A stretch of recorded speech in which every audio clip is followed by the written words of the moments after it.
আমার সংক্ষিপ্ত বক্তৃতার বিষয় জান্নাতে যাওয়ার সবচেয়ে বড় মাধ্যম ঈমান। উক্ত বিষয় তথ্য এবং তত্ত্ববহুল আলোচনা করার চেষ্টা করব ইনশাআল্লাহুল আজিজ। সংশ্লিষ্ট বিষয় আলোচনা করার পূর্বে একটা বিষয় আপনাদেরকে বলতে চাইছি, আর তা হল আজকে যারা আমরা এখানে উপস্থিত হয়েছি আমাদের উদ্দেশ্য হচ্ছে দুটো। এক, আল্লাহ সুবহানাহু ওয়া তাআলার ঘর মসজিদ তার উন্নতি সাধনের লক্ষ্যে কিছু আর্থিক সহায়তা করা, অর্থাৎ আপনারা আল্লাহ তাআলার ঘর মসজিদ বানানোর জন্য সাহায্য সহযোগিতা করবেন। এটা হচ্ছে এক নম্বর উদ্দেশ্য। উদ্দেশ্য নম্বর দুই, এখান থেকে কোরআন এবং সুন্নাহ শুনে নিজের পরিবারে, নিজের দেশে, নিজের এলাকায় বাস্তবায়ন করার চেষ্টা। এই দুটো উদ্দেশ্য বাদ দিয়ে আর কি কোনো উদ্দেশ্য আছে? একটু কথা বলতে হবে, রাত গভীর হয়েছে। মানে কোরআন শুনবেন, কোরআন এবং সুন্নাহ শুনবেন আর মসজিদকে সাহায্য করবেন, এ বাদ দিয়ে আর কোন উদ্দেশ্য আছে কি এখানে? আশা নাই। কিছুদিন পর রমাদান আসবে। আল্লাহ তাআলা যদি আমাদের ভাগ্যে জুটিয়ে দেয় রমাদান, তাহলে আমরা ওই মুসলমান যে মুসলমান 14 ঘন্টা 15 ঘন্টা না খেয়ে সিয়াম পালন করে, সিয়াম পালন করার পরে 30টা করি, কোন কোন মাসে কোন কোন বছরে 29টা। এরপরে ঈদের দিনে কি ঈদ পালন করতে গিয়ে আমাদের মন খারাপ হয়? এই 29 দিন না খেয়ে থাকলাম, সারাদিন কত কষ্ট, এমন মনে হয়? যে মুসলমান 14 ঘন্টা 15 ঘন্টা না খেয়ে শুধু পানি দিয়ে ইফতার করে খুশি মুখে মাগরিব পড়ে এসে তারপরে খাবার খায়, সেই মুসলমানদের জন্য এই 3 থেকে 4 ঘন্টার মাহফিল বা জালসা শুনতে গেলে কি বাদাম, জিলাপি, ওই আরো কিছু এগুলো কেনার দরকার হয়? কথা বুঝলাম না? প্রয়োজন আছে কি? 3-4 ঘন্টার জন্য কি না খেয়ে থাকা যায় না? বাড়ি থেকে তো খেয়ে আসে। তাহলে এত এই যে পাশে মেলা, এই যে দোকানপাট, এগুলো কেন? এগুলো থাকা মানে আপনার সমাজ ক্ষতিগ্রস্ত। কেন? কারণ দিনদার ইমানদার মানুষ যারা যুবক বা বৃদ্ধ বা মিডিল এজ, তারা এই প্যান্ডেলে বসে থাকবে, কিছু মায়েরা থাকবে ডান পাশের প্যান্ডেলে। যাদেরকে জালসা শোনানোর দরকার, কোরআন এবং সুন্নাহ শোনানোর দরকার, তারা থাকবে ওই মেলার মাঠে, নারী আর পুরুষ। আর ওখানে তারা অবাধে জেরা করবে। আজকে তাদের একটা সুযোগ, এই সুযোগ যারা করে দিয়েছেন বা যারা করার জন্য চেষ্টা করেছেন তারা সবাই দায়ী, এমনকি আপনি আমি সবাই সেই পাপ যেটা হবে সেই পাপের ভাগীদারি হব। তা আপনারা নেকি নিতে এসে পাপ করবেন, এটা কি চান? একটু কথা বলতে অবশ্যই চান না। দেখেন আল্লাহ সুবহানাহু ওয়া তাআলা হুঁশিয়ারি দিয়ে একটা বাক্য কোরআনুল কারীমের মধ্যে নাযিল করে দিয়েছেন। সেটা কি? যখন তোমাদের সামনে কোরআন পঠিত হয়, কেউ কোরআন পাঠ করে, তোমাদের দায়িত্ব দুটা। এক, তোমরা চুপ থাকবা। দুই, মনোযোগ সহকারে শুনবা। এটা কখন নাযিল করেন আল্লাহ তাআলা? যখন মুহাম্মদ সাল্লাল্লাহু আলাইহি সাল্লাম কাবার মধ্যে কোরআন তেলাওয়াত করছেন, এই কোরআন মক্কার ঘরে ঘরে পৌঁছে যাচ্ছে, তার আওয়াজটা বুলন্দ ছিল, উঁচু আওয়াজ ছিল। এই আওয়াজটা যখন মক্কার ঘরে ঘরে পৌঁছাচ্ছে, মানুষ হেদায়েত পেয়ে যাবে, এই চিন্তায় একেবারে মরিয়া হয়ে আবু জেহেল, উতবা, শাইবা করলো কি? রাসূল সাল্লাল্লাহু আলাইহি ওয়াসাল্লাম কোরআন তেলাওয়াত করলে তার আশেপাশে কিছু ইয়াং ছেলেদেরকে লেলিয়ে দিত, দিয়ে বলতো যে তোরা মুহাম্মদ সাল্লাল্লাহু আলাইহি ওয়াসাল্লাম যখন কোরআন তেলাওয়াত করবে তোরা জোরে জোরে চিৎকার করবি, আর জোরে জোরে চিৎকার করলে তার কোরআন তেলাওয়াত মক্কার ঘরে ঘরে পৌঁছাবে না। তাহলে তারা কোরআনের আওয়াজকে দমিয়ে দিতে চেয়েছিল। ঠিক তখনই আল্লাহ সুবহানাহু ওয়া তাআলা এই আয়াত নাযিল করে দিলেন সূরা আরাফের মধ্যে। আল্লাহ তাআলা বললেন যে শোনো, তোমাদের সামনে যখন কোরআন পঠিত হয় তখন তোমাদের দায়িত্ব হচ্ছে দুইটা। এক, তোমাকে চুপ থাকতে হবে। দুই, মনোযোগ সহকারে শুনতে হবে। বলেন তো, যারা কোরআনের আওয়াজকে দমিয়ে দিতে চেয়েছিল তারা কি মুসলমান ছিল? কি ছিল তারা? কাফের, তাই না? তা আপনার এলাকায় যারা দোকান বসেছে, দোকান পাশে ঘুরছে, এরা কি কাফের? নিশ্চয়ই নয়। ও তো আব্দুর রহমানের ছেলে না, কথা বুঝছেন তো আমার? তাহলে এইখানে যখন আমার আগের বক্তা কোরআন কিছু না কিছু পড়েছে তো, সভাপতি সাহেব দু একটা আয়াত নিশ্চয়ই পড়েছে শুরুতে, তাহলে এখানে যখন আমরা কোরআন তেলাওয়াত করছি তখন আপনার পাশে গিয়ে আপনার সন্তান বলছে চাচা জিলাপি ক টাকা কেজি, মানে এখানে বলা হচ্ছে ইয়া আইয়ুহান নাস কুলু মিম্মা ফিল আরদি হালালান তাইয়্যিবা ওয়া লা তাত্তাবিউ খুতুওয়াতিশ শায়তান। এই যে কোরআনের আওয়াজ আমরা এখান থেকে দেওয়ার চেষ্টা করছি, আপনার মেয়ে গিয়ে বলছে বাদাম ক টাকা সওয়া, এটা কি কোরআনের অপমান নয়? কোরআনের অপমান কিনা?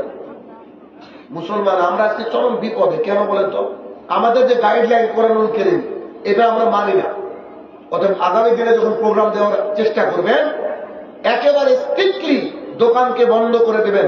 যদি এলাকার কিছু মানুষ বলে আমরা দোকান বসাবো, আপনারা বলবেন যে আমরা এই জালসা কমিটির মধ্যে নাই, ইনশাল্লাহ বলেন ইনশাল্লাহ।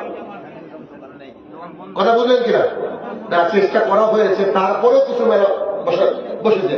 আশেপাশে যেটা নজরে আসলো এরা আপনাদেরকে বললাম, আর যদি না থাকে তো আলহামদুলিল্লাহ পড়েন, অসুবিধা কি? বুঝছেন তো আমার কথা? অতএব এই মেলা দোকানপাট এখান থেকে পরিপূর্ণ একেবারে হেফাজতে থাকতে হবে, তবেই এই কথাগুলো আপনার অন্তরে দাগ কাটবে। এখানে যে বক্তারা আসবে, যিনারা কথা বলবেন তাদের অন্তরে দাগ কাটবে ইনশাআল্লাহ। কথা বুঝতে পেরেছেন? একটা দোকানপাটও খোলা থাকবে না, এমনকি যেসব দোকানপাট স্থায়ী সেগুলো মাগরিবের পর বন্ধ হয়ে যাবে। কারণ ওই ব্যক্তি কবরে গেলে তাকে কি দোকান সম্পর্কে জিজ্ঞাসা করা হবে না আল্লাহ আল্লাহ রসুল সম্পর্কে জিজ্ঞাসা করা হবে? তাহলে সে কি দিন জানবে না? জি, তারও দিন জানতে হবে। আসুন আমরা আজকের আলোচনার বিষয় রেখেছি যে জান্নাতে যাওয়ার সবচেয়ে বড় মাধ্যম জান্নাত হচ্ছে ঈমান। আল্লাহ সুবহানাহু ওয়া তাআলার জমিনে, এই জমিনে আপনি আমি যতই ভালো কাজ করি না কেন, যদি আপনার আমার ঈমান না থাকে তাহলে সেই কাজগুলো আল্লাহর কাছে মূল্যহীন। কেমন? আপনার সব কিছু আছে, 2002 সালে আপনার বাবার ভোটারের ওই লিস্টের সাথে আপনার নাম মিলছে না, আপনি এসআরে পড়ে গেছেন, ঠিক তো?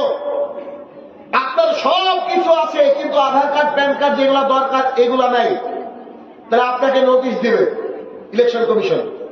কেন? আপনার সাথে ম্যাপিং হচ্ছে না, ম্যাচিং হচ্ছে না। এই জন্য পৃথিবীর ইতিহাসে এমনও অমুসলমানদেরকে পাবেন যারা মানুষের জন্য অনেক কাজ করেছেন কিন্তু তাদের থাকার জায়গা জাহান্নাম। যদি উদাহরণ দিই, পৃথিবীর অন্যতম একজন মহিষী নারী যার নাম আপনি জানেন, মাদার টেরেজা, নাম শুনেছেন? মাদার টেরেজা হাজার হাজার শিশুকে পার্ক থেকে কুড়িয়ে এনেছে যারা অ্যাবর্শন করে ফেলে দিত। হাজার হাজার মানুষ যারা রাস্তার পাশে না খেতে পেয়ে মুমূর্ষ অবস্থায় মারা যেত, তিনি তাদেরকে হোমে নিয়ে এসে মানে খাওয়াতেন, মৃত্যুটা সুন্দর মৃত্যু হতো, বাচ্চাগুলোকে বড় করে তুলতেন। অথচ আল্লাহ সুবহানাহু ওয়া তাআলা কোরআনুল কারীমের মধ্যে বলেছেন এই পৃথিবীর বুকে কেউ যদি একজন মানুষকে বাঁচায় সে যেন সমগ্র মানব জাতিকে বাঁচালো। তাহলে এই নারী শান্তির উপরে নরওয়ে থেকে নোবেল পুরস্কার পেয়েছিল, ও যদি ওই আকীদায় মারা গিয়েছে অলরেডি, ওই আকীদায় মারা গিয়ে থাকে, ওর থাকার জায়গা কোথায় বলেন তো? কেন? ওর তো অনেক কিছু ছিল, সম্মান ছিল, যশ ছিল, খ্যাতি ছিল, নোবেল পুরস্কার পেয়েছে শান্তিতে, অনেক উপকার ভালো কাজ করেছে দুনিয়ার বুকে, কিন্তু সবই তার ছিল, কিন্তু পাসপোর্ট করার আগে আধার কার্ডই ছিল না।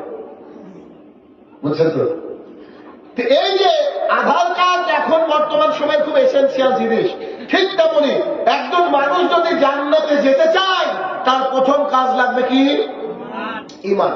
ঈমান আমি আলোচনা করব, তার পূর্বে একটু আপনাকে দেখাই।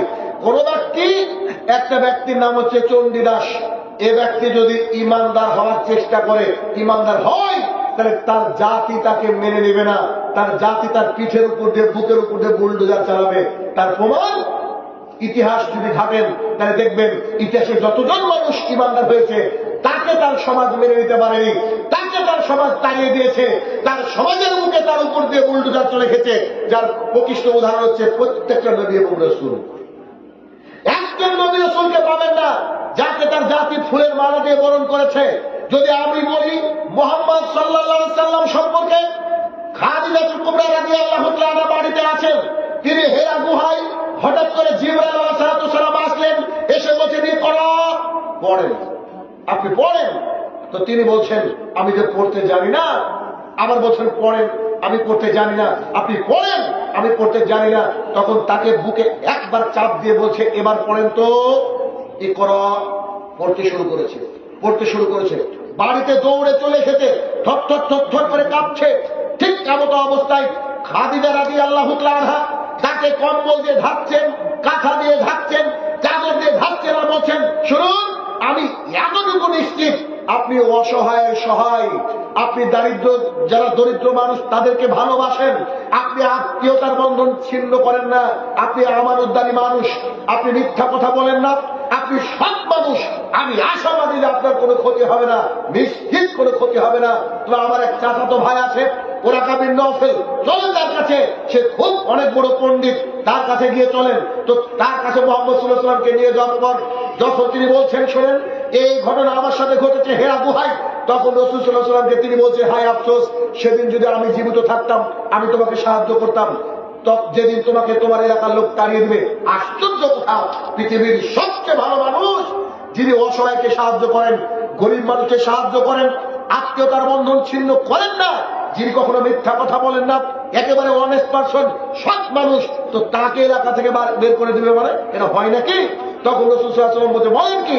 আরে আমি তো ভালো মানুষ, আমি তো আমানতের খেয়ানত করি না, আত্মীয়তার বন্ধন ছিন্ন করি না, আমাকে কি গ্রাম ছেড়ে যেতে হবে? আমাকে কি গ্রাম ছাড়া করবে মানুষ?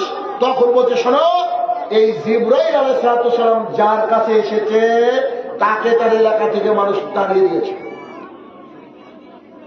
তিনি ইমানের কথা বলতে গেছেন, তো যিনি ইমানের কথা বলবেন তার উপর দিয়ে কি হবে বলেন তো? বুলডোজার যাবেই যাবে।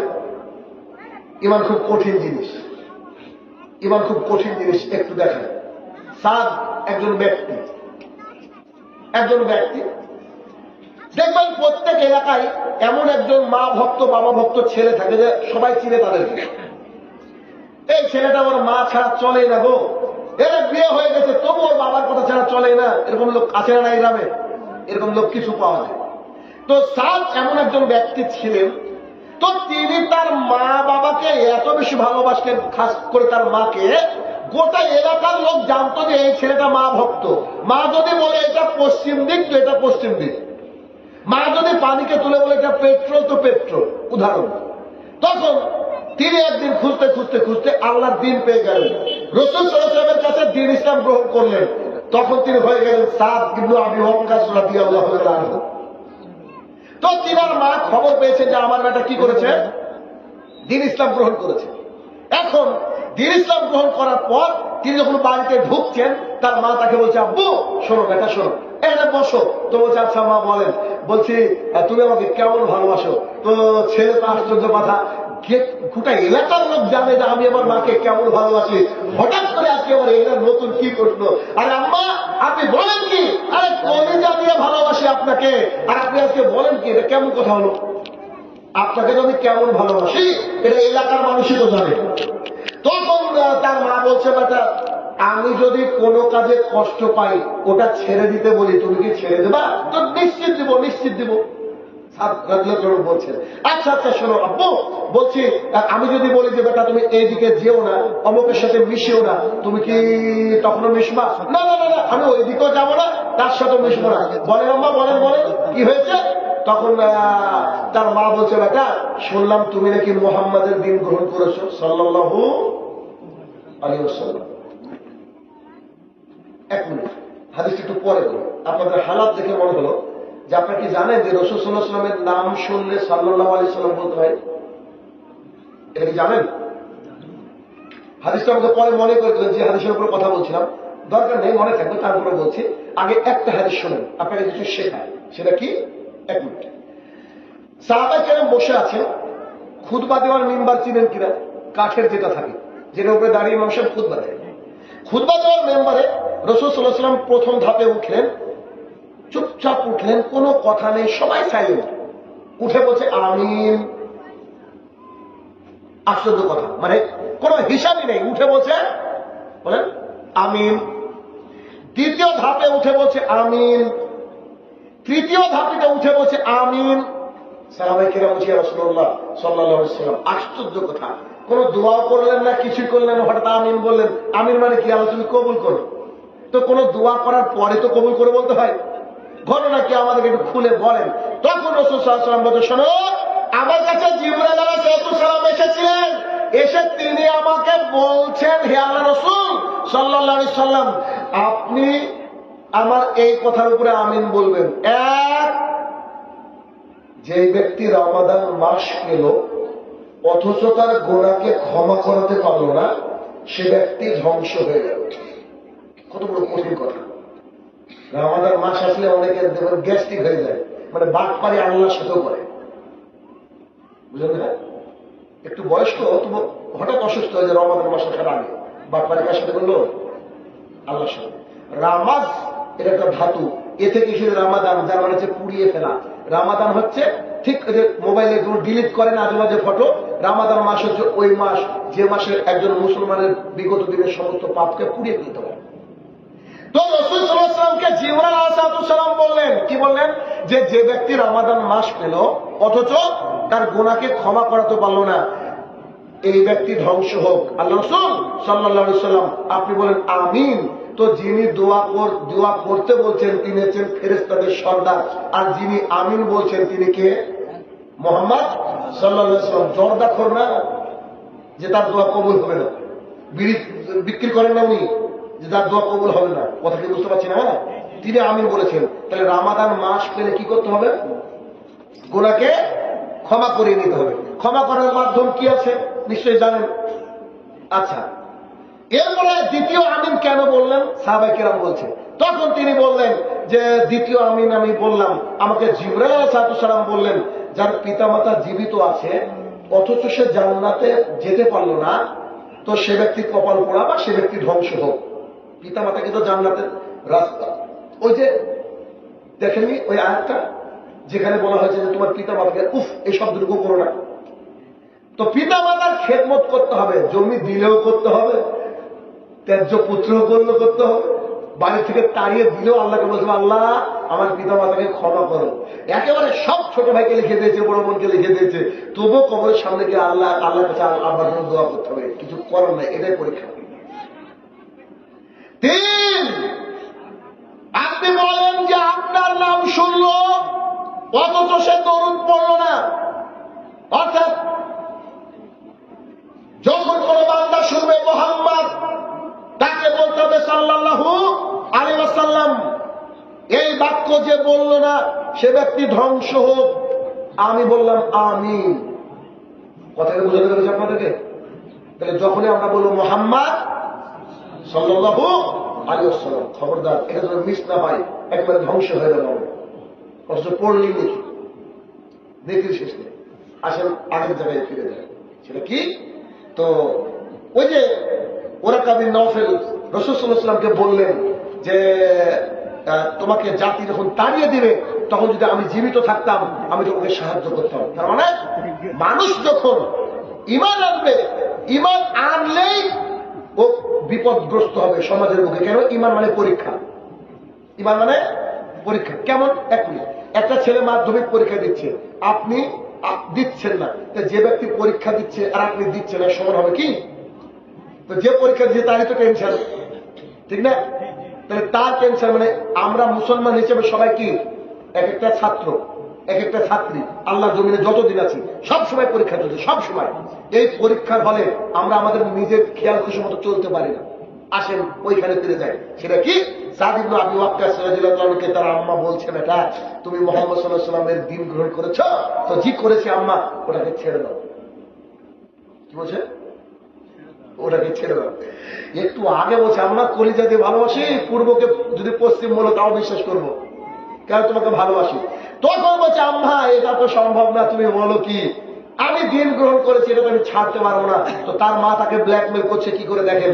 তার মা এক গ্লাস পানি নিয়েছে, পানি নিয়ে বলছে বেটা এই যে পানি থাকলো, যদি যতক্ষণ তুমি তার ধর্মকে ত্যাগ না করছো ততক্ষণ তোমার মা পানি পান করবে না। মা ব্ল্যাকমেল করছে দেখেন। তখন সাদ ইবনে আবি ওয়াক্কাস রাদিয়াল্লাহু তাআলা মনে করেছেন আরে মেয়ে মানুষ একটু জিদ ধরেছে, একটু পরে ঠিক হয়ে যাবে। সন্ধ্যাবেলা বাড়িতে এসে দেখছে যে না গ্লাস তো ওরকমই রাখা, পানি ওই অবস্থায়, মা পানি পান করেনি। আম্মা জি বেটা বলো। বলছি পানি পান করো না। তো বলছে যে অসম্ভব, তুমি যতক্ষণ না মুহাম্মদ সাল্লাল্লাহু আলাইহি সাল্লামের দিনকে ত্যাগ করবা, ততক্ষণ আমি এভাবে মরে যাব, তো পানি পান করবো না। সাদ ইবনে আবি ওয়াক্কাস রাদিয়াল্লাহু আনহু অনেক বোঝালেন, তারপরে বুঝলেন না, ভাবলেন মেয়ে মানুষ একটু পরে ঠিক হয়ে যাবে। রাতে ঘুমিয়ে গেলেন, পরের দিন সকালবেলা মায়ের অবস্থা খারাপ। কেন?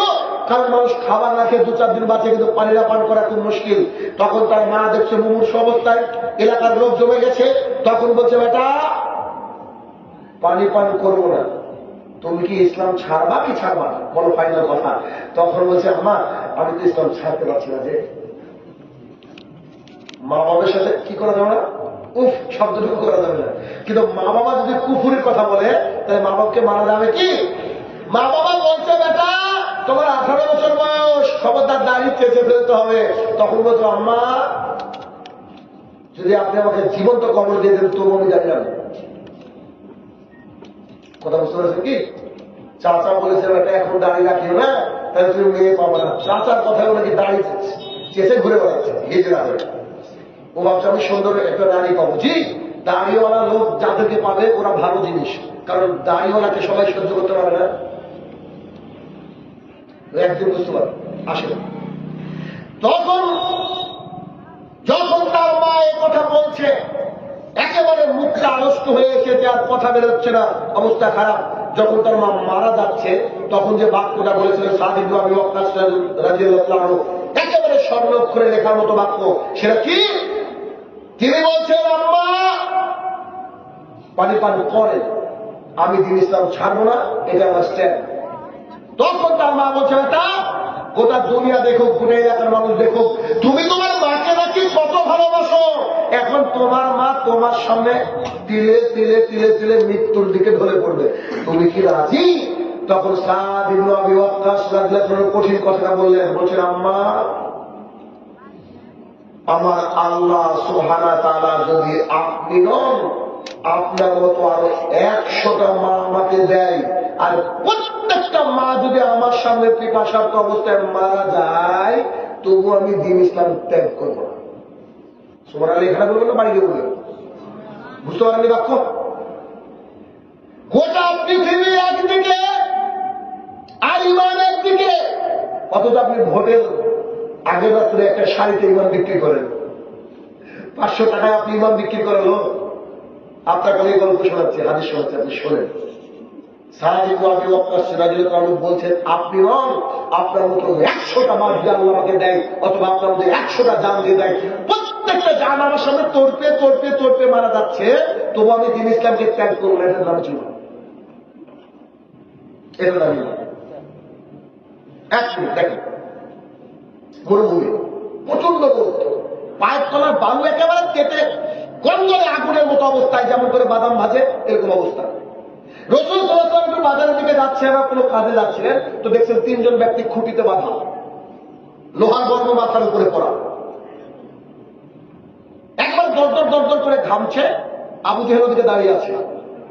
রাসূল সাল্লাল্লাহু আলাইহি ওয়াসাল্লামের দৃশ্য দেখে চোখে পানি আসার উপক্রম। তো তখন তাদের দিকে তাকিয়ে বলছে, তোমরা একটু ধৈর্য ধারণ করো, আমার ক্ষমতা নেই তোমাদেরকে এখন বাঁচাবো, তোমরা ধৈর্য ধারণ করো, আমি দেখতে পাচ্ছি আল্লাহ তাআলা তোমাদের জন্য জান্নাতে ঘর নির্মাণ করেছে। 3 জন কারা ছিল? আম্মা রাদিয়াল্লাহু তাআলা, তার মা সুমাইয়া রাদিয়াল্লাহু তাআলা, আর তার স্বামী অর্থাৎ আম্মারের আব্বা ইয়াসির রাদিয়াল্লাহু তাআলা। 3 জন একেবারে লোহার বর্ম হেলমেট পরিয়ে আবু জাহেল ওখানে রেখে দিয়েছে।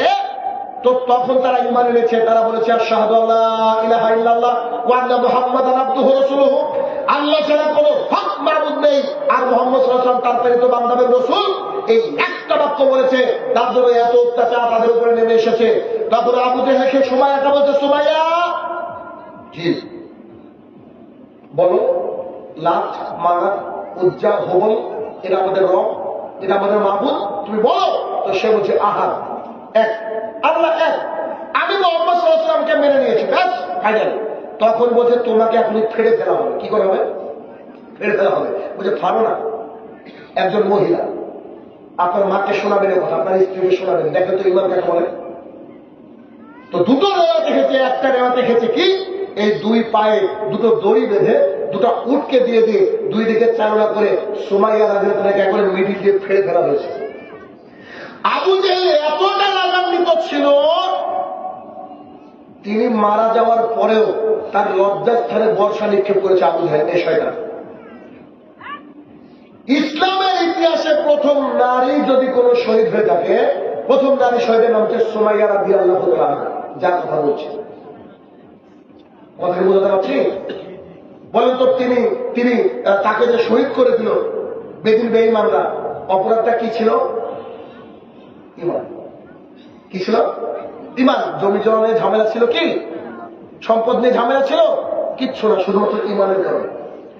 এই কষ্ট সহ্য করতে না পেরে কষ্টে কষ্টে শেষ হয়ে গেল তার স্বামী ইয়াসির রাদিয়াল্লাহু তাআলা।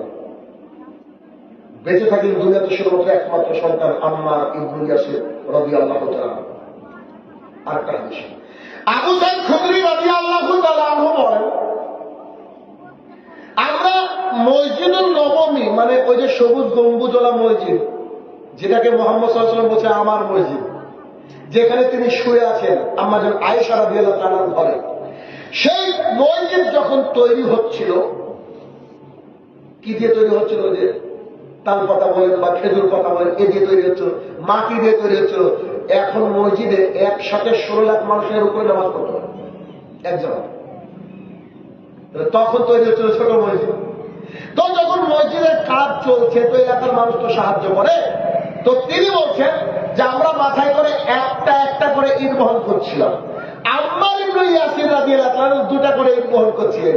তো রাসূল সাল্লাল্লাহু আলাইহি ওয়াসাল্লাম এই দৃশ্য দেখে আম্মারকে বলছে, আম্মার, ইস কি বোকা ছেলে তুমি, তুমি কেন 2টো করে ইট বহন করো? আল্লাহ রাসূল সাল্লাল্লাহু আলাইহি ওয়াসাল্লাম তার মুখ থেকে মাথা থেকে ধুলো টুলো ঝেড়ে দিয়ে বলছে, তো ঝেড়ে দিচ্ছে, বলছে বাবা তোমাকে 2টা করে কে বহন করতে বলছে?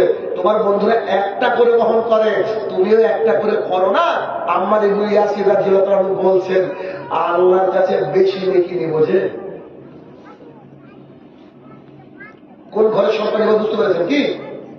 যারা মা বাবা একেবারে দাঁড়িয়ে শহীদ হয়ে গেলেন, তবে ইমান বিক্রি করলেন, সে ঘরের সন্তান, তিনি তো নেকি নেবেনই। রাসূল সাল্লাল্লাহু আলাইহি ওয়াসাল্লাম থেমে গেলেন তার কথা শুনে। কি বলবে? নেকি তার দরকার, তার সাথে কি কথা? উমাইর বিন খালফের বাড়িতে কাজ করে বিলাল রাদিয়াল্লাহু তাআলা আনহু, তার বুকের উপরে একেবারে পাথর চাপিয়ে দিয়েছে। একটা ছোট মূর্তির নাম হচ্ছে হবল। এই মূর্তিটা ধরে বলছে, বল তোর আর আমার মাবুদ হবল, বল তোর আর আমার মাবুদ হবল। তলা থেকে গলা দিয়ে আওয়াজ বেরোচ্ছে না, বুকের উপরে পাথর, বুকের উপরে বুট জুতো দিয়ে ভাবে দেবে রেখে বলছে, বল তোর আর আমার মাবুদ হচ্ছে হবল। তখন বিলাল বলছে, আহাদ, আল্লাহ এক। মানুষ মারতে মারতে ক্লান্ত হয়ে যায়, এটা আশ্চর্য কথা গো। তিনি মারতে মারতে ক্লান্ত হয়ে গিয়ে কিছু ইয়াং ছেলেকে বলছে, তোর আমার, মানে আমার শক্তি শেষ, মারে তোর আমার। তো ছেলেগুলা বলার মধ্যে রশি দিয়ে কেটে নিয়ে যাচ্ছে, আর এভাবে কেটে দিচ্ছে, ফিনকি দিয়ে রক্ত বেরাচ্ছে। এনার নাম হচ্ছে বিলাল রাদিয়াল্লাহু তাআলা। তবু তিনি তার ঈমান থেকে সরেননি। মক্কার মুখে অন্যতম সুন্দর দেখতে একজন একটা ইয়াং ছেলে ছিল, যার নাম ছিল মুসাব ইবনে উমাইর রাদিয়াল্লাহু তাআলা। এখনকার ছেলেগুলো খালি চুল কেটে এসের দিকে তুলে দিচ্ছে, এসের দিকে তুলে দিচ্ছে, ছেঁড়া ফাটাটা জামা পড়েছে, এটা নাকি স্টাইল। মুসাব ইবনে উমাইর রাদিয়াল্লাহু তাআলা এমন সেন্ট ব্যবহার করতেন, এলাকার মানুষ চোখে দেখতে পারে, এত দামি ছিলেন, কোটিপতি ঘরের সন্তান। সেই মুসাব ইবনে উমাইর রাদিয়াল্লাহু তাআলা যখন দ্বীন ইসলাম গ্রহণ করলেন, তখন তার মা তাকে বয়কট করল। তিনি বেরিয়ে আসেন বাড়ির থেকে। বেরিয়ে আসার পরে ইসলামের প্রথম শিক্ষক যিনাকে নিযুক্ত করা হয়েছিল মক্কা থেকে মদিনাতে, তিনার নাম ছিল মুসাব ইবনে উমাইর রাদিয়াল্লাহু তাআলা। তিনি যে মক্কা মদিনার মুখে অনেক মানুষকে ইসলামের ছায়াতলে নিয়ে আসলেন। তিনি যেদিন যুদ্ধ করছিলেন, অনেক লম্বা ঘটনা, দিকে যাব না, যেদিন তিনি যুদ্ধ করছিলেন, তার হাতে পতাকা, কাফের বেদিন বেঈমানরা এক হাতকে একবারে তরবারি দিয়ে নামিয়ে দিল, আর এক হাতকে নামিয়ে দিল, পতাকাটাকে এইভাবে থুতনি দিয়ে তিনি উড্ডয়ন করার চেষ্টা করছিলেন, কিন্তু হলো না, পতাকাটা পড়ে গেল। সবাইকে যখন উহুদের ময়দানে খুঁজে পাওয়া যাচ্ছিল, একে একে দেখা যাচ্ছিল মুসাব ইবনে উমাইরের হাত এদিকে পড়ে ওদিকে পড়ে। রাসূল সাল্লাল্লাহু আলাইহি ওয়াসাল্লামকে ডাকা হলো, তিনি দেখে বলছে, হায় আফসোস, তোমার মাকে আমি কি জবাব দেব? তুমি কোটিপতি ঘরের সন্তান, আজকে তুমি যে অবস্থায় মারা যাচ্ছ, তোমার পরনে একটা চাদর, ওটা দিয়ে মাথা ঢাকলে পা বেরিয়ে যাচ্ছে, পা ঢাকলে মাথা বেরিয়ে যাচ্ছে। খুব স্টাইলিশ যুবক, একটা জামা মানে সে 2-3 দিন পরতো, তারপরে আর পরতো, আবার অনেক কলেজের পর পরতো। এই ছিল স্টাইল। কারণ মারা যাওয়ার সময় তারপরে একটা শতছিদ্র একেবারে ছিঁড়ে গেছে এমন পোশাক, যা দিয়ে মাথা ঢাকলে পা বেরিয়ে যায়, পা ঢাকলে মাথা বেরিয়ে যায়। সাহাবায়ে কেরাম ইতস্তত বোধ করলেন, কারণ যারা শহীদ তাদেরকে ওই অবস্থায় দাফন করতে হয়, কিয়ামতের মাঠে তারা গায়ে রক্ত নিয়ে উঠবে। তখন রাসূল সাল্লাল্লাহু আলাইহি ওয়াসাল্লাম বললেন, শোনো, আমার মুসাইবের মাথাটা চাদর দিয়ে ঢেকে দাও, আর পা দুটোকে জঙ্গলি ঘাস দিয়ে ঢেকে তাকে এখান থেকে দাফন করে দাও। কি দিয়ে বোঝাবো ইমান কাকে বলে? ইমানের কথা বললাম, যদি এরকম 10 রাত্রে আলোচনা করি আপনি পেশাব করতে উঠবেন না ইনশাআল্লাহ, এটা আমি আশা। ইমান খুব কঠিন একটা জিনিস, যদি আমরা বুঝি যে ইমান কি বুঝতে পারবো। আরেকজনের কথা বলবো, তারপরে ইমানের সংজ্ঞা যাবো। একটু দেখুন, যার নাম হানজালা রাদিয়াল্লাহু আনহু, নাম শুনেছেন? হানজালা রাদিয়াল্লাহু আনহু বাসর রাত স্ত্রী সহবাস করেছেন। স্ত্রীর সাথে মেলামেশা করার পর শুনে আছেন, হঠাৎ করে যুদ্ধের ময়দানে ডাক। গোসল করার সময় তিনি পাননি, চলে গেছেন। হাজারো বেদিন বেঈমানকে দুনিয়ার মুখ থেকে সরিয়ে দিয়েছেন। আল্লাহ তাআলার রাস্তায় নিজে শাহাদাতের পেয়ালা পান করে পড়ে আছেন নিথর দেহ। যখন যুদ্ধ শেষ, সাহাবায়ে কেরামরা দেখলেন আমার কোন কোন ভাই শহীদ হয়ে চলে গেছে, একটু দেখি। এমন অবস্থায় হঠাৎ একজন মহিলা এসে আল্লাহ রাসূল সাল্লাল্লাহু আলাইহি ওয়াসাল্লামকে বলছেন, আল্লাহ রাসূল সাল্লাল্লাহু আলাইহি ওয়াসাল্লাম, আমার স্বামী আমার সাথে মেলামেশা করেছিল, তার গোসল বাকি আছে। কি বাকি? ফরজ গোসল। মানে কারণ যারা শাহাদাত বরণ করে তারা যে অবস্থায় মারা যায় ওই অবস্থায় দাফন করতে হয়। কেন জানেন? কিয়ামতের মাঠে ছেঁড়া ফাটা, হাত কাটা, নাক কাটা, কান কাটা, গলা কাটা শরীর নিয়ে আল্লাহর সামনে দাঁড়াবেন। আল্লাহকে বলবো, আল্লাহ তোমার জন্য করেছি, তোমার জন্য। হারে কি সৌভাগ্য, তোমার জন্য আমার এই অঙ্গটাই শেষ করে দেওয়া হয়েছে। খুব আনন্দ করবে তারা সেদিন, যে অন্তত আল্লাহর জন্য কিছু কাজ করতে পেরেছে। যেমন আপনি একটা সন্তানের জন্য কোনো কাজ করলে সবচেয়ে বেশি খুশি হন কিনা? এর চেয়ে অনেক অনেক গুণ খুশি। আল্লাহ তাআলার জন্য যদি কোনো কাজ কোনো বান্দা করতে পারে, তার চেয়ে খুশি আর পৃথিবীর কিছু থাকতে পারে না। তাই তার যে অবস্থায় দাফন করা হয়, তখন তার স্ত্রীর তরফ থেকে জানা গেল যে তার গোসল ফরজ আছে, তাকে যেন গোসল দিয়ে তারপরে তাকে দাফন করা হয়। সাহাবায়ে কেরাম বলছেন, আল্লাহ রাসূল সাল্লাল্লাহু আলাইহি ওয়াসাল্লাম, আমার গায়ে লোক দাঁড়িয়ে গেছে, কথা কি বলবো আপনার সঙ্গে। আল্লাহ রাসূল সাল্লাল্লাহু আলাইহি ওয়াসাল্লাম কি ব্যাপার? হানজালা দেখেন, তার দেহ থেকে টপ টপ টপ টপ করে পানির ফোঁটা পড়ে গেল। সাহাবায়ে কেরাম দেখেন হানজালা রাদিয়াল্লাহু তাআলা, এটা মাটি থেকে এতটা উঁচুতে, তার দেহ উঁচুতে। রাসূল সাল্লাল্লাহু আলাইহি ওয়াসাল্লাম বললেন, ওই দেখো আমার হানজালা রাদিয়াল্লাহু তাআলা শুয়ে আছে, আল্লাহ তাআলার ফেরেশতা তাকে ফরজ গোসল করে দিয়েছে। যুবক, তুমি ফ্রি ফায়ার খেলে বসে জান্নাতে যাবো? তুমিও মূর্খ, তোমার বাপও মূর্খ। স্কুলে গেলে কি শিক্ষিত হওয়া যায়? ইসলামের জন্য জীবন দিতে হবে। পাপ করবে কথা সত্য, তবে ইসলামের জন্য জীবন দেওয়ার জন্য প্রস্তুতি গ্রহণ করতে হবে। আমার মুসলমানের মতো নিজের জীবন ফিরিয়ে দেওয়ার লক্ষ্যে যদি মুসলমানের বাচ্চারা ফ্রি ফায়ার, পাবজি আর নেশাদারিকে ত্যাগ করে আমার আল্লাহর জমিনে এই ফিল্ডে আসতে পারে, আমার ইসলামের বিজয় হবে। কোন বেদিন বেঈমানের কোন চোখ রাঙানিতে মুসলমানের বাচ্চা কখনো ভয় পায়নি, অতীতে এখনো ভয় পাবে না। তবে ফ্রি ফায়ার, পাবজি খেলানো ভয় পাবে। ইমান দ্বারা কখনো ভয় পায়। অতএব আল্লাহ রাস্তায় জীবন দিতে পারে তবে সে হিরো। কারণ দুনিয়ার জীবনটা সামান্য কয়েকদিনের। আজকে আমি যে কথাগুলো বলছি, এই কথাগুলো 60 বছর, 50 বছর, 40 বছরের মানুষ ভালো বুঝতে পারছে, কিন্তু এই কথাগুলো 17-18 বছরের ছেলেরা অত বুঝছে না। এই সাইনুর রহমানের ক্ষেত্রে বক্তৃতা শুনবে চলে যাবো এতটুকু না। তুমিও আমাদের বয়সে আজকে আমাদের চেয়ে বড় হয়ে গেলে তুমিও একদিন বুঝতে পারবে কথাগুলো কি বলছি আমি তোমার সঙ্গে। জীবন খুব কঠিন ভাই আমার, যে কোনো মুহূর্তে চলে যেতে হবে।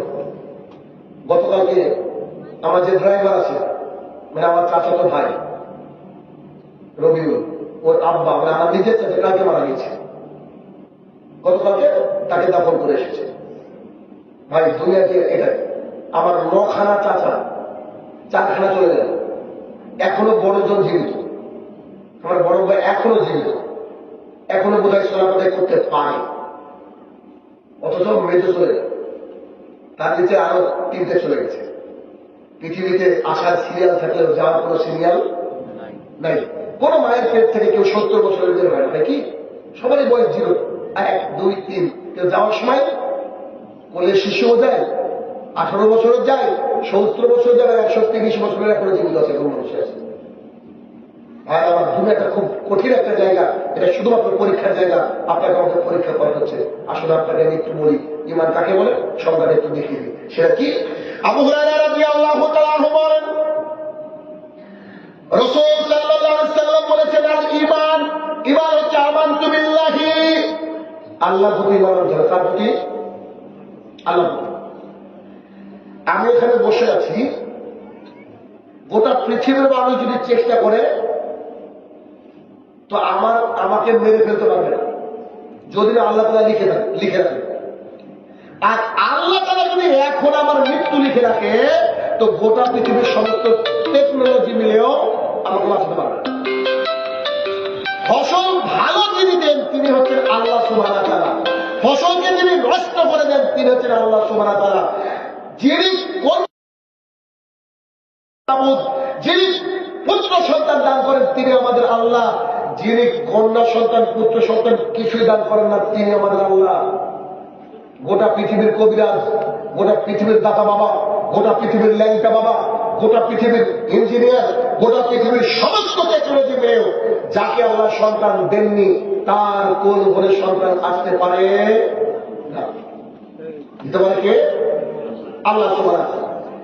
আমানতু বিল্লাহি, আল্লাহর প্রতি ঈমান আনতে হবে। পৃথিবীর মানুষ যদি আল্লাহ তাআলাকে চিনতে পারত তাহলে আল্লাহর জমিনে একটাও মাজার থাকতো না, না আদিনা থাকতো না, ফুরফুরা থাকতো না, হাজি আলী থাকতো বা এরকম আটরশি থাকতো। কেন? আপনি খেয়াল করে দেখেছেন 17 রাকাত ফরজ নামাজে আপনি এই বাক্যটা বলেন, সেটা কি? ইয়াকা নাবুদু ওয়া ইয়াকা নাস্তাইন।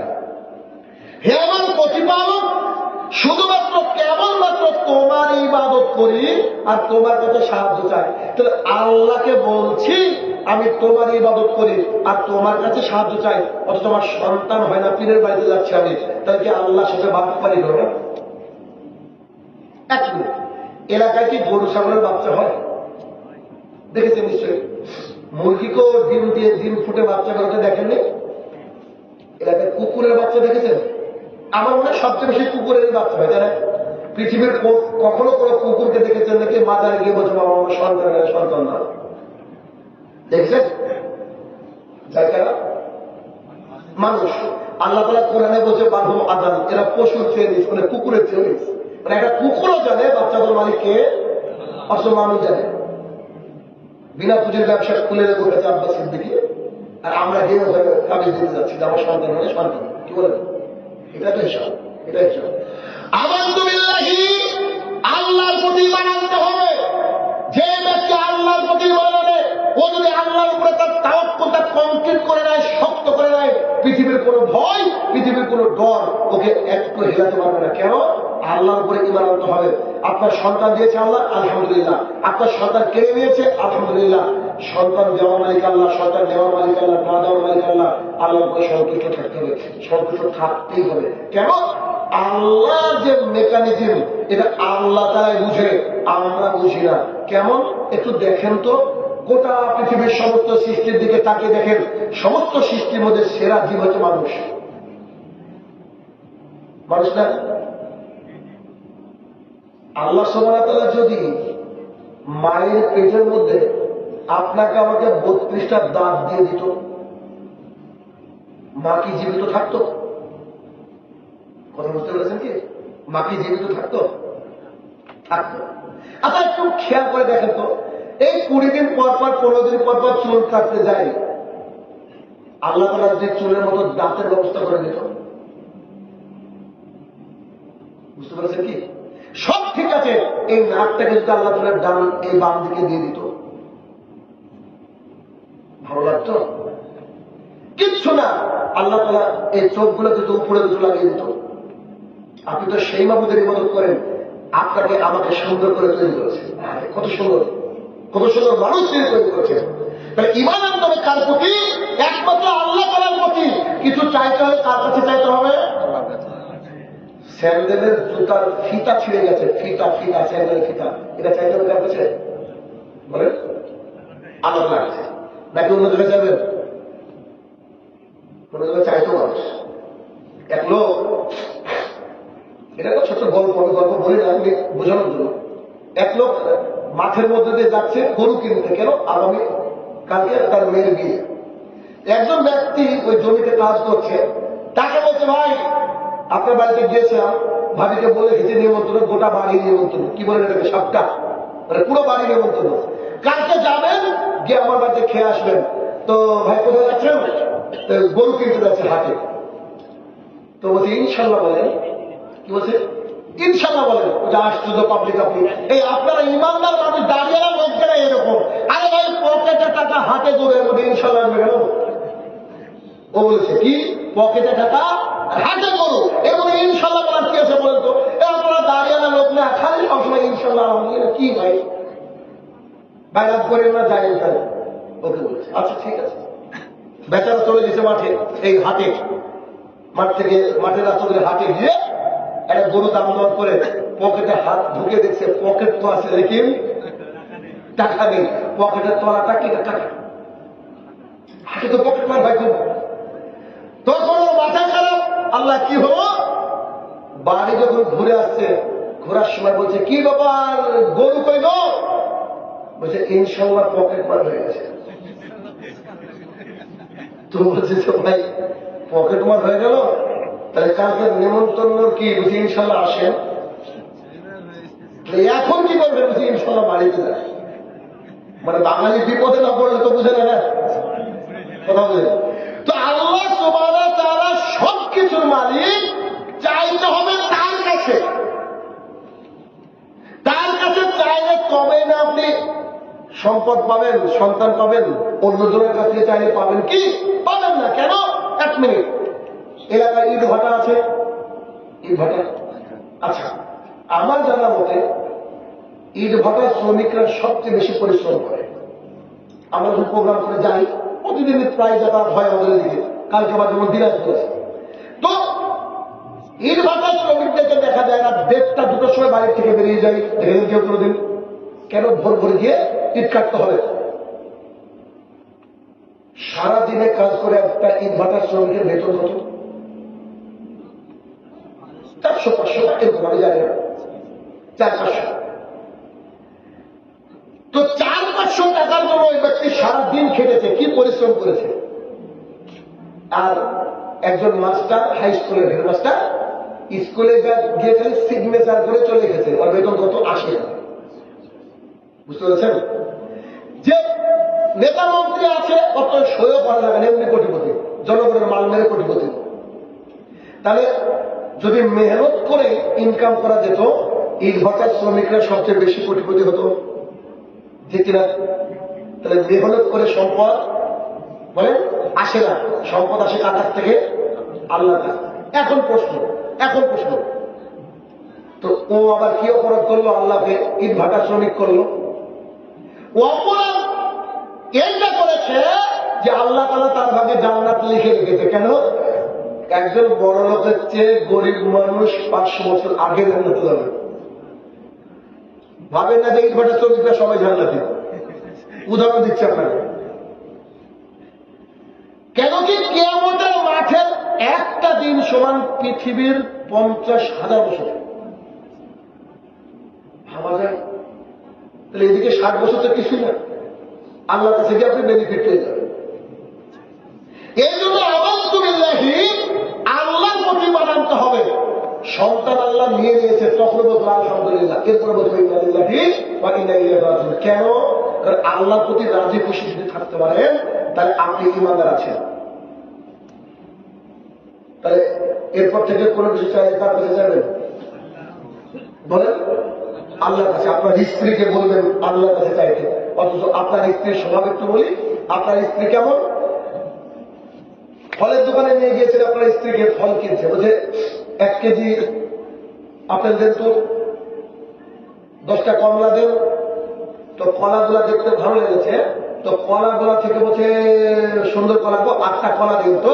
তো দোকানে করেছি কি 8টা কলা ছেড়ে দিয়েছে, তো একটা কলার সাথে আরেকটা কলা লেগে আছে এভাবে, ওটা কি বলেন জামা কলা। তো জামা কলা, তো আপনার স্ত্রী উঠে বলছে আপনার হুঁশ নাই, কি করলাম? তা আপনি জামা কলা দিয়েছেন, মানে আপনি শুনেননি নাকি যে জামা কলা খেলে জোড়া বাচ্চা হয়? বাচ্চাদের মানে কে? ও তো কলাকে বানিয়ে দিল আবার ডবল, মানে মূর্খ হয়ে যা হয়। রাত্রেবেলা শুয়ে আছে, তো টিকটিকিতে টিকটিক করছে, হ্যাঁ হ্যাঁ ঠিকই করছে। পাবলিককে বক্তৃতা বোঝাতে পারলাম না, এখনো বিড়ি খায়, বক্তৃতা শেষ করে বিড়ি টানতে যাবে বলে কি বক্তৃতা দিল রে? পাবলিককে বক্তৃতা বোঝাতে পারলাম না, আর টিকটিকে রেখে আমাদের কথা বুঝে।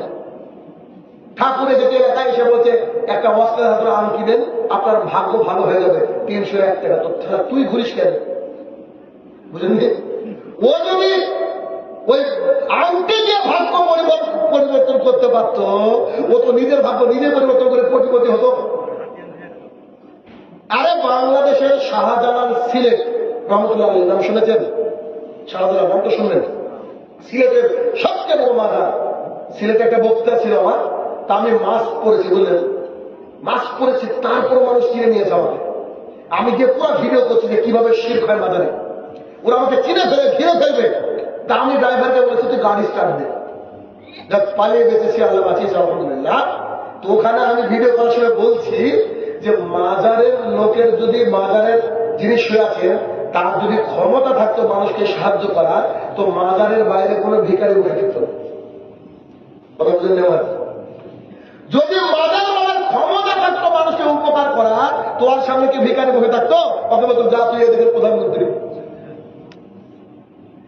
এগুলো যে কিচ্ছু না, এই তাবিজ টাবিজ এগুলো যে শিরক, এগুলো আমাদের মা বোনেরা অনেক সময় বুঝে না। এই জন্য চাইতে হবে কার কাছে? আল্লাহর কাছে। এক, আমানতু বিল্লাহি, আল্লাহ প্রতি ঈমান আনতে হবে। 2, ওয়া মালাইকাতিহি, ফেরেশতার প্রতি ঈমান আনতে হবে। ফেরেশতা কি? আবু হুরায়রা রাদিয়াল্লাহু তাআলা আনহু বলেন, আমলটা শিখে নিন।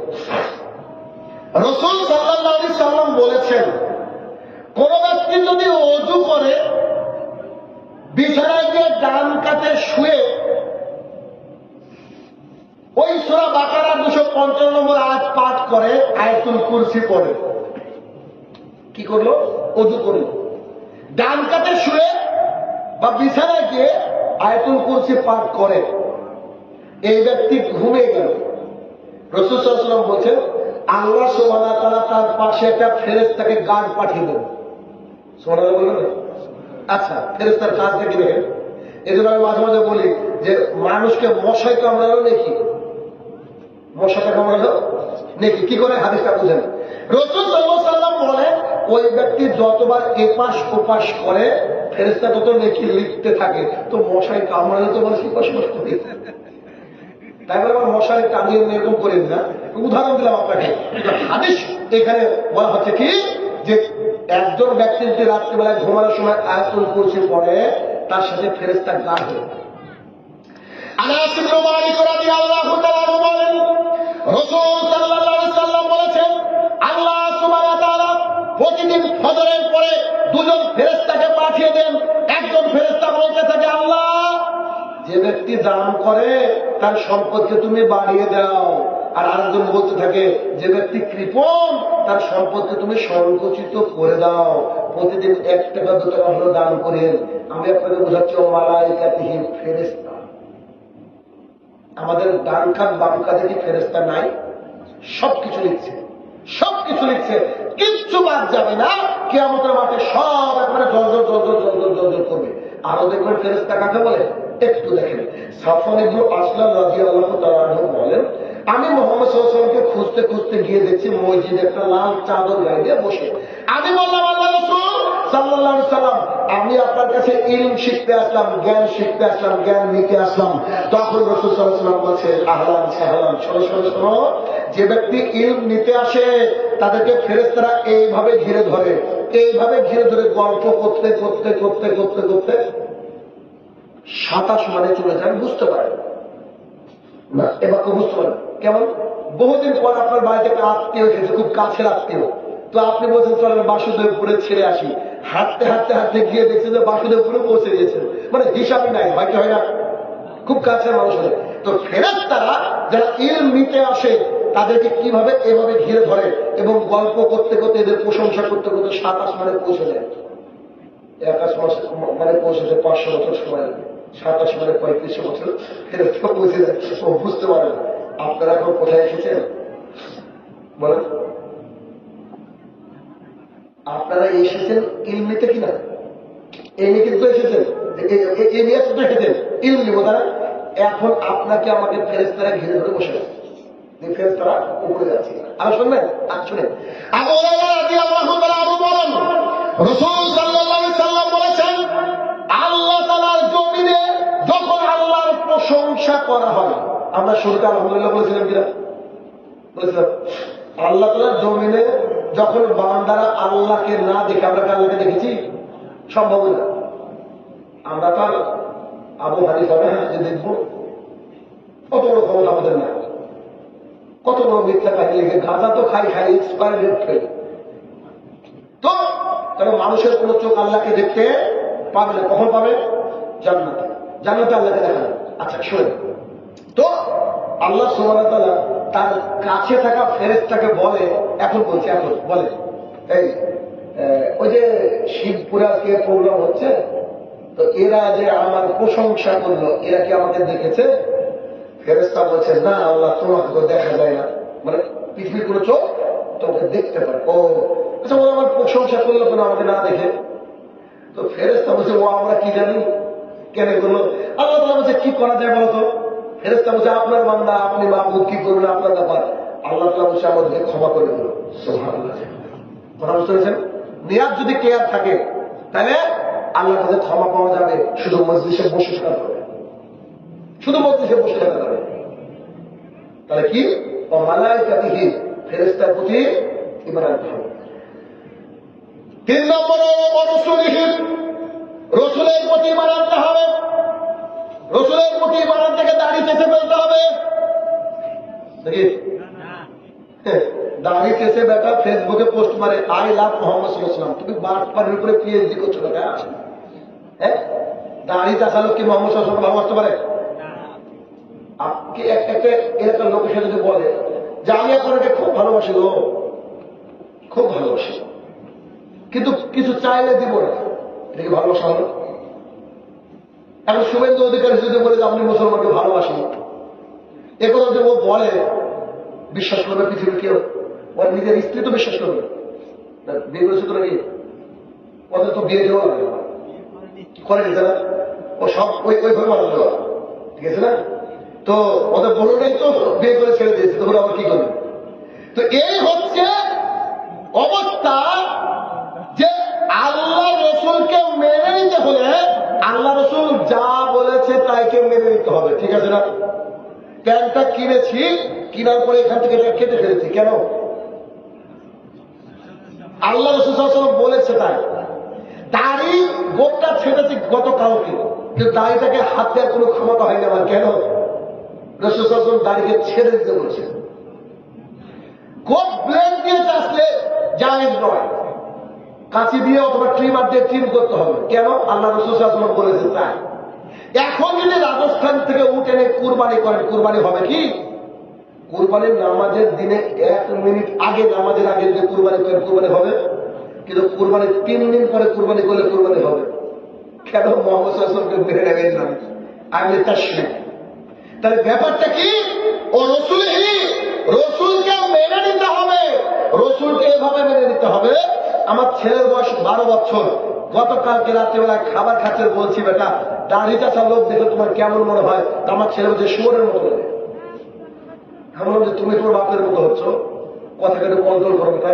বলছে সত্যি আব্বু গো, এত খারাপ লাগে এখানে দাড়ি চাষা লোক দেখতে, অথচ 12 বছর কিছু হয়ে গেল। তারপরে ওর ভেতরে বুঝে গিয়েছে যে দাড়ি রাখতে হবে, দাড়ি রাখতে হবে। বুঝছেন কিনা আমার কথা? আপনার পরিবার যেমন তার প্রোডাকশনও তেমনই আসে। তাহলে পরিবারকে ইসলামাইজ করতে হবে, বাড়িতে আপনাকে ইসলাম শেখাতে হবে। যদি বাড়িতে ইসলাম শেখান, আপনার সন্তান সুন্দর তৈরি হবে, সে রাসূল সাল্লাল্লাহু আলাইহি ওয়াসাল্লাম আদর্শ মানবে, মানবে। কালকে ওই যে বললাম আমার চাচা মারা গিয়েছে, আমি ভাবছি যে কি অবস্থা, ছেলে স্কুল থেকে এসে দেখছি ওই স্কুল ড্রেস পরে মাথায় টুপি করে জানাজায় দাঁড়িয়ে, জুতো পরে জানাজায় চলে গেছে। আমার ব্যাপারে তুই আমার পাশে দাঁড়ালে, আবার কেউ বলতে পারলে জুতো পরে জানা যায় কেন, ওর বাপের পাশে দাঁড়ালে কেউ কিছু বলবে না, জানা যায় কিছু বললে ভাবি খারাপ আছে, তো দলিল তো আছে, ছেলে জুতো পরে গেল।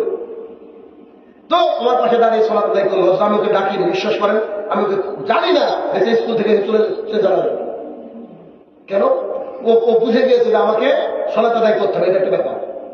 তাহলে বিষয় হচ্ছে এইটা যে ও রসুলই, রসুলকে মেনে নিতে হবে। রসুলকে মানতে গিয়ে কষ্ট পেয়েছেন মুসাব ইবনে উমাইর, রসুলকে মানতে গিয়ে বাড়ি ছাড়া হয়েছিলেন সাদ ইবনে আবি ওয়াক্কাস, রসুলকে মানতে গিয়ে মার খেয়েছেন বিলাল রাদিয়াল্লাহু তাআলা, রসুল সাল্লাল্লাহু আলাইহি সাল্লামকে মানতে গিয়ে হাজার হাজার সাহাবী তাদের পরিবারকে ত্যাগ করেছে, পরিবার মায়া ত্যাগ করেছে, মা বাবা সন্তান সন্ততি কিচ্ছু মনে করেনি, শুধু রসুল সাল্লাল্লাহু আলাইহি সাল্লামকে মানার জন্য। এই জন্য আমাদেরকে মানতে হবে একবারে হুবহু রসুল সাল্লাল্লাহু আলাইহি সাল্লামকে, কারণ তাকে মেনে নিলেই তবে জান্নাত, নইলে জান্নাতের কোনো রাস্তা খোলা নেই। আপনার ছেলেটা চুল কেটেছে এমন করে একবারে সাজানোর মতো, এদিক দিয়ে উড়ে দিয়েছে, মিডিল দিয়ে রেখে দিয়েছে, বলছে কে বলেছে তো বিরাট কোহলি বা অমুক আছে না নাই, ওকে চলতে হবে কার মতো করে, মুহাম্মদ রাসূলুল্লাহ সাল্লাল্লাহু আলাইহি ওয়াসাল্লামের মতো করে যদি চলতে পারে আপনার সন্তান, তাহলে বুঝে নিতে হবে যে আপনার পরিবারটা ইসলামিক আছে।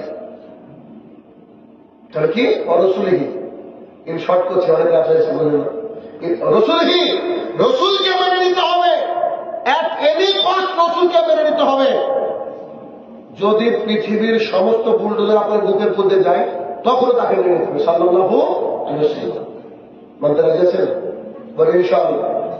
পৃথিবী যেদিকে যায় যাক না কেন, মেরে টুকরো টুকরো করে ফেলো, তবু আমাদের আপত্তি নেই, কারণ এই হাজার বছর বেঁচে থেকে লাভ নেই, কুকুরের মতো বাঁচতে হলে একদিন বাঁচবো বাঘের মতো ইনশাআল্লাহ। বলে ইনশাআল্লাহ। সন্তানকে রাসূল সাল্লাল্লাহু আলাইহি ওয়াসাল্লামের মতো তৈরি করে। আমি ইংরেজি পড়াই, এটা হয়তো অনেকে জানেন আপনারা। এখন বর্তমানে 6 থেকে 7টা দেশ থেকে আমার কাছে পড়ে, ইতালি থেকে পড়ে, এই সৌদি আরব থেকে পড়ে, বিভিন্ন দেশ থেকে পড়ে আমার কাছে। আমি ইংরেজিতে কথা বলা শিখাই। আর এই যে ওয়েস্ট বেঙ্গল পুলিশ, কলকাতা পুলিশের উপরে আমার অনেকগুলো, এবার কয়েক কিছুদিন আগে কয়েক হাজার ছাত্র পরীক্ষা দিল, টেস্ট ওগুলা পড়ায়। তো আমি সামনে এপ্রিল মাসে আবার ব্যাচ শুরু হবে ইনশাআল্লাহ। তো গত এপ্রিল থেকে ব্যাচ চালু ছিল, আমি ছোটদের ব্যাচও শুরু করেছি, মানে বড়দেরকে পড়াতাম, এখন ছোটদেরকে পড়াই।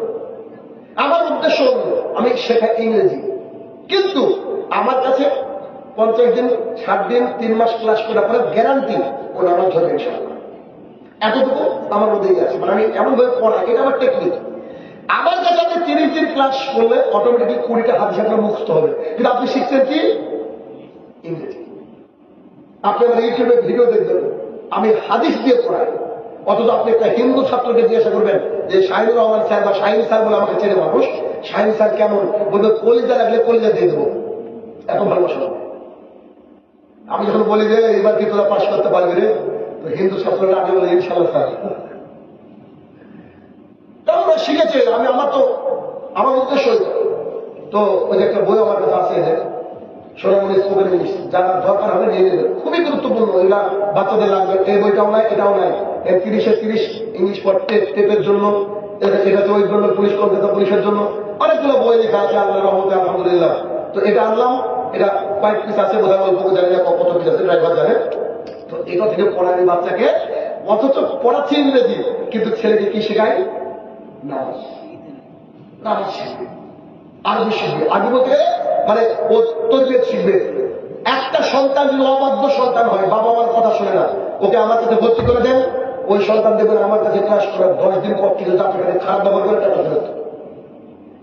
বুঝতে পারেন? মানে মানুষ করার কারিগর শিক্ষক বলে না, তা আমি সেই কারিগর আলহামদুলিল্লাহ। কি দিয়ে? হাদিস দিয়ে ট্রিটমেন্ট করে, হাদিস দিয়ে অনেক।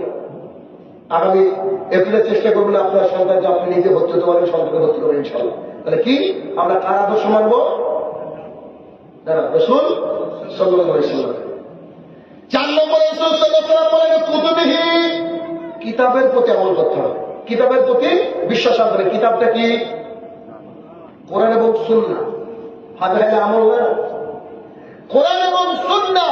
এই কোরআন এবং সুন্নাহকে আপনার বাড়িতে মানা হয়। এক, আল্লাহ তাআলা বলছেন তোমরা সুদ থেকে দূরে থাকো যদি তোমরা মুমিন হও। ফাইল্লাম তাফআলু, যদি আমার কথা না মানো, সুদ থেকে দূরে না থাকো, ফাদানু বিহারবিন মিনাল্লাহি ওয়া রাসূলিহি, আল্লাহ এবং আল্লাহ রাসূলের সাথে যুদ্ধের ঘোষণা হয়ে গেল। এলাকায় শিবপুরে বন্ধন আছে, গ্রুপ লোন আছে, তাহলে আপনি বলছেন আপনি ইমানদার, কোরআনে আল্লাহ তাআলা বলছেন হারাম। হাদিস বলবো না, হাদিস বলে অনেক সময় লেগে যাবে। আল্লাহ সুবহানাহু ওয়া তাআলা 33 নম্বর সূরা 33 নম্বর আয়াতে বলছে মহিলারা তোমরা বাড়িতে থাকো, জাহালাতের যুগের মতো নিজেকে দেখিয়ে বেরিয়েও না। এলাকার 100 মহিলা বোরকা পরে পরে, আপনি তো কুতুবহিতে এসে ফেল। আল্লাহ সুবহানাহু ওয়া তাআলা 82 বলেছেন আকিমিস সালাত, তোমরা নামাজ কায়েম করো, সালাত কায়েম করো। ফজরে কি 100 মুসল্লি হয় নাকি? আপনি তো আবারও কিতাবে ফেল। এরকম বক্তৃতা হাজার দিন দিতে পারবো আমি, খালি কোরআনের উপরে। কোরআনকে শুধুমাত্র রমাদানে খতম দেওয়ার জন্য আসেনি, মৃত্যুর বাড়ির বাইরে কোরআন পড়ার জন্য খালি কোরআন আসেনি। কোরআন কিন্তু মানব জাতির হেদায়েতের জন্য। কোরআনকে পড়তে হবে, বুঝতে হবে, এর মধ্যে যে অর্থ আছে ওই অর্থ অনুযায়ী আপনার আমার জীবনকে পরিচালনা করতে হবে। অর্থাৎ কুতুবহি কিতাবের প্রতি ঈমান আনতে হবে। এরপর রাসূল সাল্লাল্লাহু আলাইহি ওয়াসাল্লাম বলেন ইয়াউমুল আখির, শেষ দিন, বিচারের মাঠের প্রতি ঈমান আনতে হবে। বিচারের মাঠ কি? সূর্য থাকবে মাথা থেকে 1 মাইল দূরে। কত দূরে? 1 মাইল। সবাই সেদিন ইয়া নফসি ইয়া নফসি ইয়া নফসি করবে। আল্লাহ আমার কি হবে, আল্লাহ আমার কি হবে। কে? নবী রাসূল পর্যন্ত সবাই। কিয়ামতের মাঠে মানুষ ছুটবে পাগলের মতো, দেখে মনে মনে মদ খেয়েছে, নেশাগ্রস্ত। আল্লাহ বলছেন না, ওটা আমার আযাবটা হলো। কিয়ামতের মাঠে মানুষের মুখকে সেলাই করে যাবে, হাত কথা বলবে, কান সাক্ষী দেবে। সাক্ষী দেবে কিয়ামতের মাঠে। কিয়ামতের মাঠে কিছু মানুষকে দেখা যাবে, তার পেছনে একটা পতাকা লিখে, পতাকা গেড়ে দেওয়া আছে, ওখানে লেখা আছে বাটপা। চুরি করে খেয়েছে, বাটপারি করে খেয়েছে, মানুষের অন্যায় করে খেয়েছে। কিয়ামতের মাঠে কিছু মানুষকে দেখা যাবে যে ওই ওর দেহে কোনো গোস্ত নেই, শুধু হাড়। কিয়ামতের মাঠে কিছু মানুষকে দেখা যাবে মুখের উপরে ভর করে হেঁটে আসছে। কিয়ামতের মাঠে দেখা যাবে 490 কোটি ফেরেশতা জাহান্নামকে তুলে নিয়ে আসছে। 490 কোটি ফেরেশতা। কিয়ামতের মাঠে কোন মহিলা যদি গর্ভবতী থাকে, আল্লাহর একটা ঘোষণা শুনে তার গর্ভপাত হয়ে যাবে, সন্তান মাটিতে পড়ে যাবে, মা বুঝতে পারবে না। কিয়ামতের মাঠে 18 বছরের ছেলেটা একটা মাত্র ঘোষণা শুনে তার বয়স হয়ে যাবে 80। ছোট ছোট বাচ্চা যারা মারা গিয়েছে, ওই মার সাথে বাচ্চার কিয়ামতের মাঠে দেখা হবে, তো মা বাচ্চাকে বুকে দুধ খাওয়াতে শুরু করবে। আল্লাহ তাআলার একটা ঘোষণা শুনে মায়ের কোল থেকে বাচ্চা পড়ে যাবে, মা বুঝতে পারবে না। এটা হচ্ছে কিয়ামতের মাঠ। আল্লাহ কসম করে বলছি, আল্লাহ তাআলার জমিনে কোনো অন্যায় হতো না যদি কিয়ামতের মাঠ সম্পর্কে মানুষ জানত। রাসূল সাল্লাল্লাহু আলাইহি ওয়াসাল্লাম বলেন, যে ব্যক্তি জাহান্নামে যাবে সেই ব্যক্তির বসার জায়গা হবে মক্কা থেকে মদিনার দূরত্ব 450 কিলোমিটার। যে ব্যক্তি জাহান্নামে যাবে তার এই ঘাট থেকে এই ঘাটের দূরত্ব হবে 3 দিনের ঘোড়ায় চলা পথ। তার দাঁত হবে উহুদ পাহাড়ের সমান, উরু রান হবে বাইজা পাহাড়ের সমান, গায়ের চামড়া হবে 42 গজ। হাদিস নিয়ে ভাবছিলাম যে আল্লাহ তাআলার টেকনোলজি তো ভিন্ন। পৃথিবীর আগুনকে 69 দিয়ে গুণ করলে জাহান্নামের আগুন। তা আল্লাহ একটা মানুষকে এত বড় কেন করবে, আমার ভাবনা ছিল না। পরে আর একটা হাদিস পেলাম, হাদিসটা অনেক লম্বা। রাসূল সাল্লাল্লাহু আলাইহি ওয়াসাল্লাম বলছে, কিয়ামতের মাঠে আমি এমন মানুষকে দেখব যে তার কাঁধের উপরে জড় বস্তু থাকবে, সে তার মতো চিৎকার করতে থাকবে, সে এসে আমাকে বলবে আল্লাহ রাসূল সাল্লাল্লাহু আলাইহি সাল্লাম আপনি আমাকে বাঁচান, আর আমি সেদিন বলবো কিয়ামতের মাঠে আমি কিচ্ছু করতে পারবো না, এটা আমি তোমাদেরকে জানিয়েছি।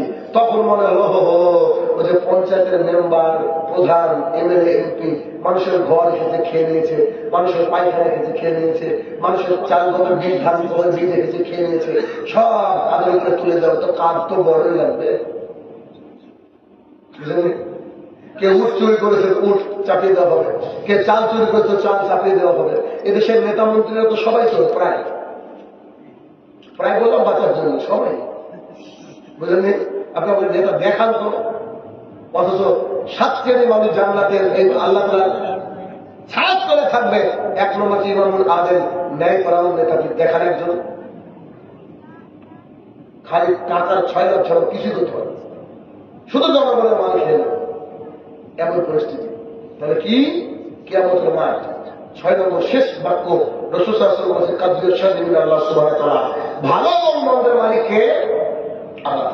এটার উপরে বিশ্বাস রাখতে হবে, ভালো এবং মন্দের মালিক আল্লাহ সুবহানাহু ওয়া তাআলা, এটাকে বিশ্বাস রাখতে হবে। এবার প্রায় 20টার উপরে প্রোগ্রাম ছিল বাংলাদেশে, কিন্তু বাংলাদেশের পরিস্থিতি খারাপ, যেতে পারবো না। কত মানুষ ইচ্ছা করলো যে সামনে আসলে দেখা করবো, সাক্ষাৎ করবো, এই 1 বছর আগে ডেকে রেখেছে, লাখ টাকা দিয়ে প্যান্ডেল সারিয়ে বসে আছে। আমরা ভাই তার দিনে নেই, কিছু করার নেই, তার দিনে কিছু করার নেই, কি করবেন বলেন? কি এ হচ্ছে ইমান। আপনাকে কথাকে প্যাকেট করে দিয়ে বক্তৃতা শেষ করবো, রাত অনেক হয়েছে। 1 আমানতু বিল্লাহি, আল্লাহর প্রতি ঈমান আনতে হবে। 2 ওয়া মালাইকাতিহি, ফেরেশতার প্রতি ঈমান আনতে হবে। এখন আপনাকে বলবেন যে ফেরেশতাকে দেখে না তাই বিশ্বাস করে না, বলবেন? হ্যাঁ, এখন এক ম্যাডাম এক ছাত্রকে বলছে, আরে যা স্পর্শ করা যায় না, যা ছোঁয়া যায় না, তোমার আল্লাহকে ছোঁয়া যায় না, তোমার আল্লাহকে স্পর্শ করা যায় না, তোমার আল্লাহ নাই। এক ম্যাডাম ছাত্ররা নাস্তিক, ছোট্ট একটা ছেলে উঠে বলছে, ম্যাডাম আপনার ব্রেন আছে? তো যা থাকবে না কেন, ব্রেন দেখেছেন তো? না। স্পর্শ করতে পারেন তো? আপনি বুঝতে আপনার ব্রেনই নেই, দেখার ব্রেন আছে। বিষয় আছে। তাহলে 1 আমানতু বিল্লাহি, আল্লাহর প্রতি ঈমান আনতে হবে। 2 ওয়া মালাইকাতিহি, ফেরেশতার প্রতি ঈমান আনতে হবে। 3 ওয়া রাসূলিহি, রাসূল সাল্লাল্লাহু আলাইহি ওয়াসাল্লামের প্রতি ঈমান আনতে হবে। 4 কুতুবিহি, কিতাবের প্রতি ঈমান আনতে হবে। এটা আমরা সবাই দুর্বল। 5 কিয়ামতের মাঠ খুব ভয়াবহ, তার প্রতি ঈমান আনতে হবে। 6 তাকদীর, ভালো এবং মন্দের মালিক কে? আল্লাহ সুবহানাহু ওয়া তাআলা। আপনারা তো ডেট নিয়েছেন কদিন আগে, এই ডেট আল্লাহ ফিক্স করেছে পৃথিবী সৃষ্টির 50,000 বছর আগে। দলিল মিশকাত শরীফ হাদিস নম্বর 73। কেন? রাসূল সাল্লাল্লাহু আলাইহি ওয়াসাল্লাম বলেছেন পৃথিবীতে যা হবে সবকিছু নির্ধারণ করা আছে কবে? পৃথিবী সৃষ্টির 50,000 বছর আগে, একদিন দুদিন না। অতএব ভাই আমার, এই ঈমান যা ছাড়া জান্নাতে যাওয়া সম্ভব নয়। যতটুকু আলোচনা করলাম আমি আশাবাদী যে আপনার উপকার হবে। পরিশেষে একটা কথা বলবো, যেহেতু এটা আল্লাহ তাআলার ঘর, মসজিদের জন্য আপনাদের প্রোগ্রাম, শেষ মুহূর্তে যাওয়ার মুহূর্তে আপনারা যতটুকু পারবেন এখানে দিয়ে চলে যাবেন। আমি বললেই আপনার কবুল হবে এমনটা নয়, আপনি দিয়ে চলে যাবেন। আলোচনা শেষ করে আমি 12টা পর্যন্ত আলোচনা করি, একটু ট্রেনে চলে গেছি আজকে, কিছু করার নেই, যেহেতু আপনাদের মসজিদেরও দরকার, আল্লাহ মসজিদের দরকার আছে। অর্থাৎ যে যতটুকু পারবেন ইনশাআল্লাহ দান করে যাবেন। এখানে আলোচনা শেষ করছি। হে আমার প্রতিপালক, এতক্ষণ যে আলোচনা করলাম মাহবুব, এই জাতির উপকার আছে, এই জাতির জন্য উপকার হয়ে আলোচনা থেকে আল্লাহ তুমি সেই তৌফিক আদা করো, আল্লাহুম্মা আমিন। আল্লাহ, যারা কবরে তলে শায়িত জানেন কি হালে রয়েছে, তারা যদি ক্ষমার যোগ্য হয় আল্লাহ তুমি ক্ষমা দান করো, আল্লাহুম্মা আমিন। হে আমার প্রতিপালক, আমাদের উপরে এই ছায়ার এনার সিনার উপর বুলডোজার চাপানোর চেষ্টা করছে, আল্লাহ এগুলো যদি পরীক্ষা হয়, এই পরীক্ষা থেকে উত্তীর্ণ হওয়ার তৌফিক আদা করো, আল্লাহুম্মা আমিন। হে আমার প্রতিপালক, আমরা সবাই যেন একে